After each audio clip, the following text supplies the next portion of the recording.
and welcome back on FestiVITA. We are here for the 24-hour show.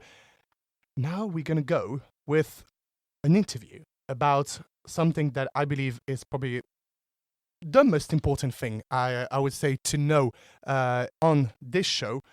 Médecins Sans Frontières, the organization that we are fundraising money for, doing all of these 24 hours. So I just wanted to, first of all, check if Naabil can hear me well. Yep, I can hear you. Beautiful. How are you doing today, Naabil? All good? Yeah, I'm good, thank you. The weather's nice, so I'm in a good mood. Beautiful. It is a very good weather today, and it does put us in a very good mood as well. So I'm really happy to have you today. So, as we said before, you were the event coordinator for Friends of MSF here at the University of Exeter last year, if I'm Yep. not wrong. Yes, that's correct. So today, Naabil is here to present us all about, as we said, MSF, the work that they do, especially in Gaza. So my first question, Naabil, is can you explain us basically what Médecins Sans Frontières is and what the organization does? Yeah, of course. I guess just to introduce myself, I'm Naabil, as Matthias mentioned, and last year I was the events coordinator for MSF, for Friends of MSF, which is a kind of partner society that is present in loads of different universities, and they do a lot of fundraising and really cool stuff just to raise awareness about the work MSF does. So I'm a third year medical student, hopefully, fingers crossed, going into fourth year if exam results go well. I'm And sure you will. yeah, I'm just really passionate about global health as well as, why conflict zones are so integral in terms of the healthcare system and how it changes, really. So MSF is an incredible organization, just delving into the history behind it. MSF, which stands for Medicines Sans Frontières, as it's been mentioned, or in English, Doctors Without Borders. It's an international humanitarian organization. It was actually founded in 1971, and it was founded in France by a group of doctors and journalists. And essentially, the whole point of MSF is to provide medical care to people within conflict zones, within epidemics, within disaster zones, or those members of society that are excluded from the healthcare system. So, their core mission is to offer emergency medical aid to everyone, and they are a non political party, which means that they work with every single person that potentially needs their help, which is an incredible thing that they do because they have no political or military or religious agendas in place, and they rely heavily on donations from the public. So it's very much an independent organization that operates in these highly precarious and dangerous zones to provide medical aid to people who need it. Okay, beautiful. Well, as you said, I think this is one of the reasons we wanted to fundraise money for Médecins Sans Frontières today is because they're neutral. They're not Yes. related to any political government or any big organization or way that sometimes they could feel maybe a bit suspect or something like that. But I'm glad that you're here with us today to tell us all about it. And yeah, my second question was how does MSF decide where to kind of deploy his resources and teams? Because as we said, it's very needed right now in Gaza, for example, in Palestine, in Ukraine, I guess as well, in Congo. But how do they kind of decide? And I guess there must be, I imagine, a number of countries where they are deployed all around the world. Yeah, I mean, it's a really good question about the way it deploys its resources and teams because it's a question that I think when I first got introduced to MSF was the first thing that kind of came to my mind as someone who hasn't been involved with MSF in terms of like an emergency capacity. So for them, upon reading, they essentially deploy their resources based off of a few different criteria. So that includes things like the urgency of needs. So things like where medical aid is needed most and where the populations are most vulnerable. So, for example, in disaster settings, they would prioritize different areas which have higher casualty rates or different needs according to medical triaging and stuff like that. Then you have accessibility. So it's the idea that they need to figure out what places are safe to reach and operate if an area is in a crucial situation, as we can see in places like Gaza, for example. Then they've got independence and neutrality. So they operate independently, and as a result, they are very much separate from any political agendas or spheres which potentially could be present within certain conflict zones. So they go in there saying, we maintain neutrality, we're just there to provide medical aid. So that's another kind of way that they have to deploy their resources, where it's not biased towards a certain group, it's just towards people who need it. Then they have local capacity as well. So what MSF does is that it works with local infrastructure, especially healthcare infrastructure, and other humanitarian organizations that are potentially present within certain zones. And based on how precarious the situation is behind certain infrastructure, they deploy their resources accordingly.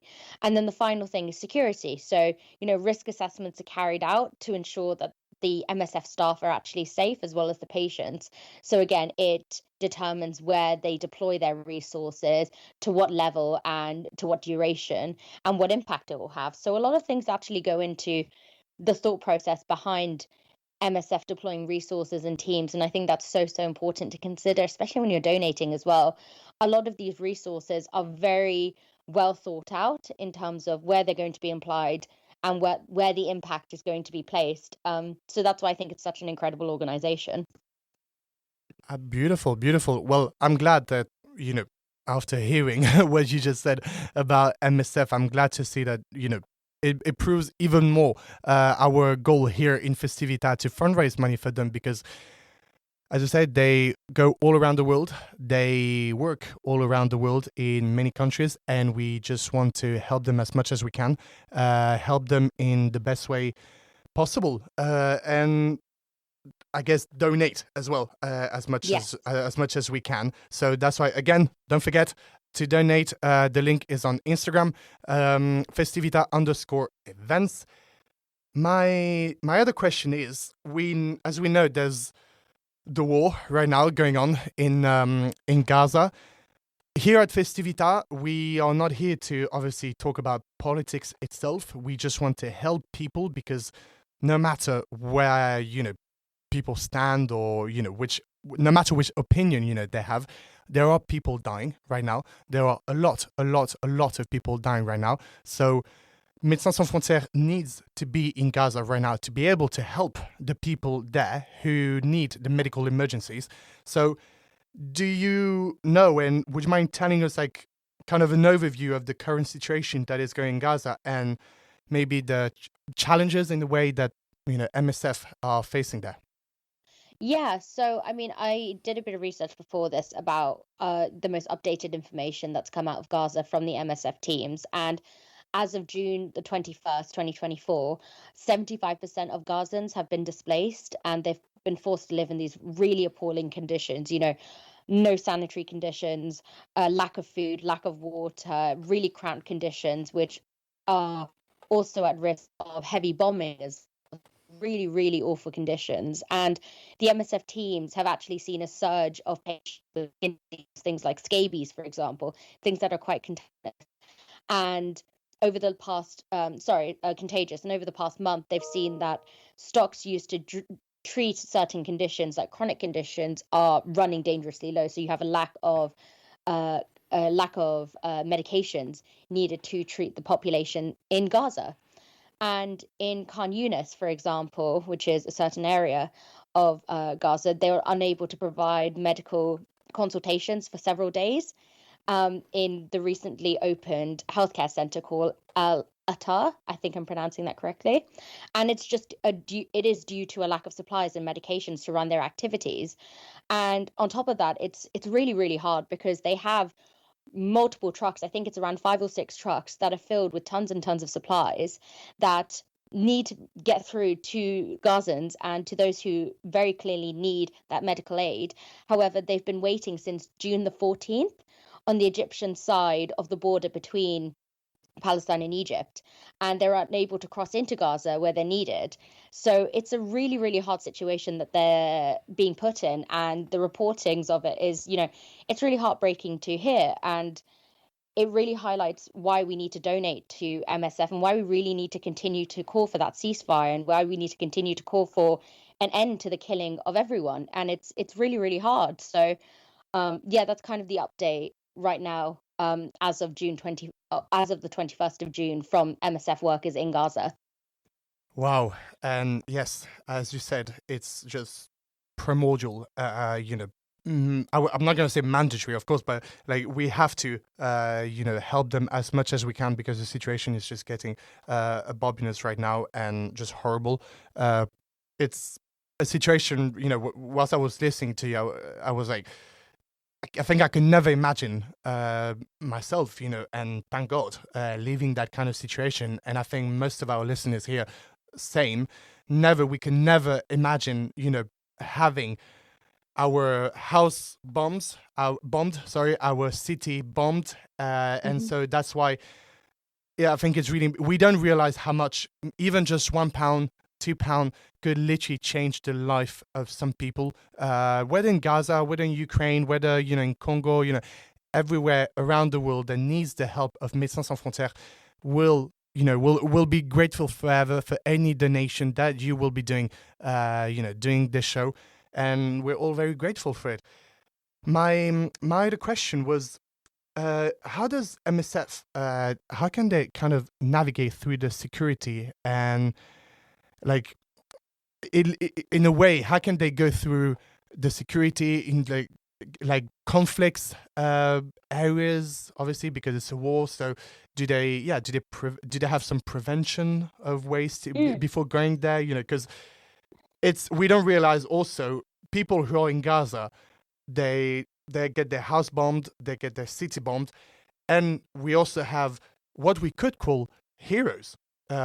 People working in MSF who risk their life to go there because the war is still going on. So they risk their life to go in these, places to help others. Yeah, no, I think I tend to really consider the words I use for workers like, MSF teams and healthcare professionals who are in these conflict zones, because you think about the situation that they've been put in. Why is the situation there in the first place? Why are lives being put at risk? And why do we need these humanitarian workers coming in, dealing with these incredibly abhorrent conflict zones? And it's really, really hard to think about. But yeah, I would say, no, they are heroes, definitely. They're putting their lives on the line to save Oh, I think people who really need saving, but just to provide. Oh, apologies. Can you still hear me? Yeah, I think I think we just couldn't hear you for a second. Would you mind just repeating what you just said? Yeah, no. All I was saying was, when you're thinking about these conflict zones, it's really, really hard to think that it's necessary that we have these workers go in there. Why are these conflict zones here in the first place? Why is there such an abhorrent loss of life and such an abhorrent risk to human life as well? And for me, when people call them heroes, I kind of think to myself, these are healthcare workers who are putting themselves on the line for the protection and for the aid of humanity. And it really makes you think, how much advocacy we really need to do to stop the violence and to really call for a ceasefire. But the way that MSF specifically navigates the security and logistical challenges of being in conflict zones is, well, this is kind of, the information I got from a conference which I went to last year, which talked about, the logistics. And, you have logisticians there and you have negotiators working with MSF to try and find a way of providing their aid to certain groups that are hard to reach, especially those groups that are potentially within highly dangerous zones. So, things like local partnerships. So they collaborate with local health authorities and organizations to ensure the effective delivery of services. They don't just come in there and say, this is the way we're doing everything, and we're not going to take any healthcare infrastructure of the country they're working for into account. No, what they're going to do is they'll go in there, work with the health authorities, and try and find a best solution to providing that medical aid. They've also got strict security protocols to protect staff and patients. And as they are a politically neutral organization as well, it is even more imperative that parties and military groups and any opposing groups make sure that they respect that neutrality through the political spectrum and ensure that they are able to provide that medical aid. Unfortunately, that's not always the case in real life, but you know, I will advise people to, do a bit of research as well about how MSF is actually being treated in Gaza without me going into too much depth, but definitely worth reading about. Um, it's also about flexibility and adaptability. I remember a logistician saying, they had to adapt operations with the changing security in different landscapes and the needs on the ground. So again, that's a really, really important skill that they need to have as they navigate the security within highly precarious zones.